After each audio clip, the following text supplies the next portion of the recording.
Hey y'all, welcome to Adventures with Aggie, brought to you by the Ryan Martin Foundation. Today we have another episode of our series powered by PER4MAX, featuring Courtney Ryan of Team USA Women's Wheelchair Basketball. Please welcome Courtney. Courtney, how are you doing today? I'm doing awesome. Thanks for having me. Yeah, thanks for coming on. I'm so excited that you're here, and I'm excited that PER4MAX has helped us put this together. But first, could you just kind of start by giving me a little bit of background on who you are and what you do? Yeah, my name is Courtney Ryan, first time bronze medalist Paralympian for wheelchair basketball. So just got back from Tokyo probably, what was it, like 3 weeks ago. So still feeling and riding that wave and enjoying it, being a bronze medalist. So super excited and pumped about that. I started playing wheelchair basketball in 2011 after I sustained a spinal cord injury in 2010. Before my injury, I was heavily involved in soccer. You know, I played at the collegiate stage and was really into sports. Myself and my entire family kind of grew up on the soccer field. So after my injury, I was kind of, seeking and wanting to find new opportunities for myself and get involved in adaptive athletics. And in 2011, I was living in San Diego, my birth town, and learned about a local wheelchair basketball team there. So decided to take the plunge and been at it ever since. Awesome. I appreciate you kind of setting the stage with your story, but at what point did you realize that you wanted to kind of go high performance, like this was going to be your thing? Honestly, probably as soon as I found out about adaptive athletics and wheelchair basketball, and that there was an opportunity to, play at the high performance level, was like pretty instant for me. I was recruited after playing for in San Diego for a season. I was recruited by Peter Hughes, who is currently he is the director at University of Arizona Adaptive Athletics Program. He was, though, back in 2012 when I was recruited, was the head coach for the women's program there at University of Arizona. So as soon as I, was educated at the fact that, oh, wow, I can still be a collegiate athlete, I can still get scholarships and still compete, that's kind of when, my peak of interest started to go. And then from following my career in the collegiate program, I learned about the Team USA Women's Wheelchair Basketball team and those opportunities. So was quickly recruited to participate in 2013 and made the 2014 Worlds team, and kind of have been in and out of the game for the Team USA at least since then. So, I had dreams when I was able-bodied to participate in the Olympics and, World Championships for soccer. Obviously, things turned a little bit, but I still get the opportunity to play at the highest level and compete at the highest level. And it's been such a humbling and incredible experience, not just to be able to compete and know that I've made it, but also in a way it's helped me accept my identity as a person with a disability. So there's just so much gratitude I have for this sport and for this community. For sure. You kind of, I guess, read my mind there with my next few questions. I have lots of follow-up questions to your story, but yeah. I guess kind of the first one, what does it mean to you to be able to represent the United States? Like, there aren't very many people out there that can say they did this, but what does that mean and how does that feel? It's sometimes so hard to put into words about how much gratitude and like such a humbling moment it is to be able to wear USA across your chest.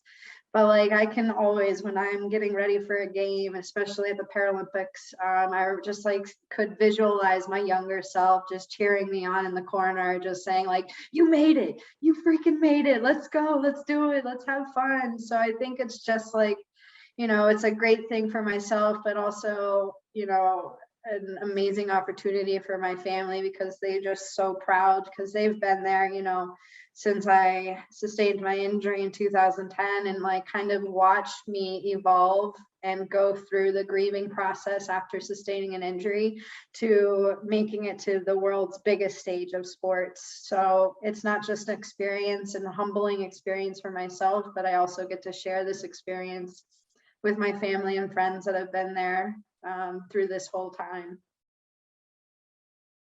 Definitely. Yeah. I think you did put it into words. You did. Oh, thank you. Thank you. All right.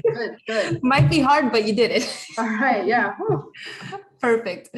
Awesome. Okay. So we're fresh off of Tokyo. Congratulations. Super exciting. I was up all night, every night they all had a game watching, and I felt that the days after, but it was super fun to watch. Can you just kind of give us a bit of story time? I don't know, highlights of your time in Tokyo? I think a lot of, you know, the PER4MAX athletes that you are going to or have talked to maybe have touched up on this, but it was an incredible experience, but probably one of the most unique experiences to compete at the Paralympics, just being that it was COVID times. You know, it was not just the stress of the games, which is obviously a big thing, but it's also the stress of staying healthy. So there was a lot to combat, just to trying to stay in the moment and motivated regardless of what's kind of going on, you know, having to get tested every day. But that's like a side note, but I think some of my best experiences, other than the obvious of being able to compete and winning a bronze medal, is the pin trading. Like, you go around and this is an opportunity for you to meet like other athletes that compete in different sports and trade pins and have conversation. It was so much fun, and just kind of a way to leave all the stressors aside and just have a good time and experience with all these other people that have also made it. And the food was really good. Yes. I was going to ask you about the food. I heard the food was great there. Obviously, I don't know, but saw lots of awesome pictures and videos and stuff from that crazy looking dining hall. But the pins look so fun. I used to do the pins at Disney World. Do you know what I'm talking about? Those like, yeah, I do. Yeah, that was fun. Not the same level of like coolness, I guess, but Don't knock it, all right? That's still cool. That's still cool. Yes, no, I always love that so much, and I couldn't imagine what it would be like to do that at an Olympic or Paralympic Games. That would be so crazy. But awesome. Well, congratulations again. It was super fun to watch you guys. And I know one thing that made this year really interesting was how young your team is. That's the one thing that Darlene highlighted, I think, the most, other than like her story, was just how excited she was about how young the team was, because I interviewed her just before the games started. So that's amazing. That's super, super cool too. I guess, how did that feel going into it, knowing that y'all were so young and everyone was so new? I mean, there was obviously a lot of stress coming into it because, you know, 2016, they had a lot of veterans, they won a gold medal. So it's like trying to hold that same standard, but also knowing, wow, we are like, you know, we have girls in high school, we have girls in college, like we are so young. And I think 9 out of the 12, try to think, 9 out of the 12 athletes were first-time Paralympians. So it was also that idea of like, well, this is our first time, we got nothing to lose, so let's just go out and ball out and have fun. And I think, you know, we had some struggles during competition, but we also, you know, created those struggles or losses as lessons. You know, that was the biggest thing, is that we learned what we could do better. And, you know, we knew our potential, and in that bronze medal game, I think that was like a huge win and one of the most exciting things. And then also, you know, getting the opportunity to play against Canada again, who had just beaten us at the Paralympian games for the gold medal, and kind of get redemption, was an incredible experience as well. But I mean, like Darlene said, yeah, we are young, but we're highly motivated and so connected as a unit. And I think when you're connected off the court, it really helps influence the way that you play with each other on the court. You know, you can motivate each other. You know what people's triggers are. You know what's going to motivate them and, you know, get them out of their heads. And, you know, it was a good time, and incredible experience, and couldn't have asked for a better, squad to share this experience with. I definitely see them as family now. For sure. That's such a crazy experience to go through with those people. I'd imagine the bond is so strong after that. But I think what I'm so excited about is how you said 9 people that this was their first games. Yes. I hope that means lots more to come, right? So many young people, maybe you'll be around for so many more. So I'm looking forward to watching all of you guys in 3 years, I guess, not 4 years, but yeah, exactly. Very exciting. Appreciate it. Yeah. Cool. Let's see. Okay, I need to ask you about PER4MAX. PER4MAX is why we're here, but how did you join the PER4MAX family? How did this come about? So as I mentioned, I started playing at the collegiate level at University of Arizona, Bear Down. So that was in 2012, and knew nothing about chairs at that time, didn't know what to get, didn't know how to measure, didn't know what would work for me. And my coach, Peter Hughes, mentioned, hey, like, let's get you a Challenged Athletes Foundation grant. Let's get you to apply, and we will try to find and get you that grant so you can purchase a PER4MAX chair. So, I was like, all right, that sounds good. Did a little research, started like going to different collegiate tournaments, and started noticing these like badass chairs, like everyday chairs, like rolling around, the colors, like the scheme, like it was just looked so good. And I was like, oh man, they know what they're doing. I like what they're doing here. Like, it's not just a chair. They were like bedazzle it and make you look good and make you feel good, because at the end of the day, that's important too. That if you're going to be riding in something every day, all day, let's make it look good. And then I got my first chair in 2013, and Willie Hernandez was incredibly influential in that process. Like, he helped me measure and made sure that it was like the perfect and precise chair that would work best for me, and I've called them family ever since then. That's awesome. I love that you mentioned the colors and the bedazzling and stuff. That's Jake. I was just on with Jake maybe 30 minutes before this, and he was saying that he got gold wheels just before the games, just for fun. Yeah. I love that. A lot of those guys have that, and I'm sure once you talk to Matt Scott, he's really into that. He's got his own light now. Like, he's up and above us all now. I love that. I think that's so cool though. And that's awesome that PER4MAX, they provide that option, because I wouldn't think of that. Pink wheels might be fun. I don't know, but that's super cool. Darlene got. Yeah. I love that. Awesome. Let's see. A couple more questions for you. I noticed you like to travel. Had you been to Tokyo before the games?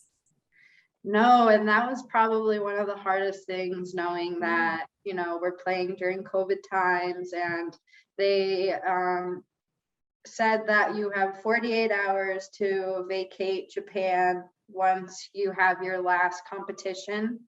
So I didn't get the opportunity to travel and experience Tokyo outside of the games, but one of the venues was an hour outside of Tokyo, from where we were staying at the village. So we did get to drive through downtown a little bit. So got to kind of experience, I can't even say the culture, experience the atmosphere and the buildings and the architect a little bit with that.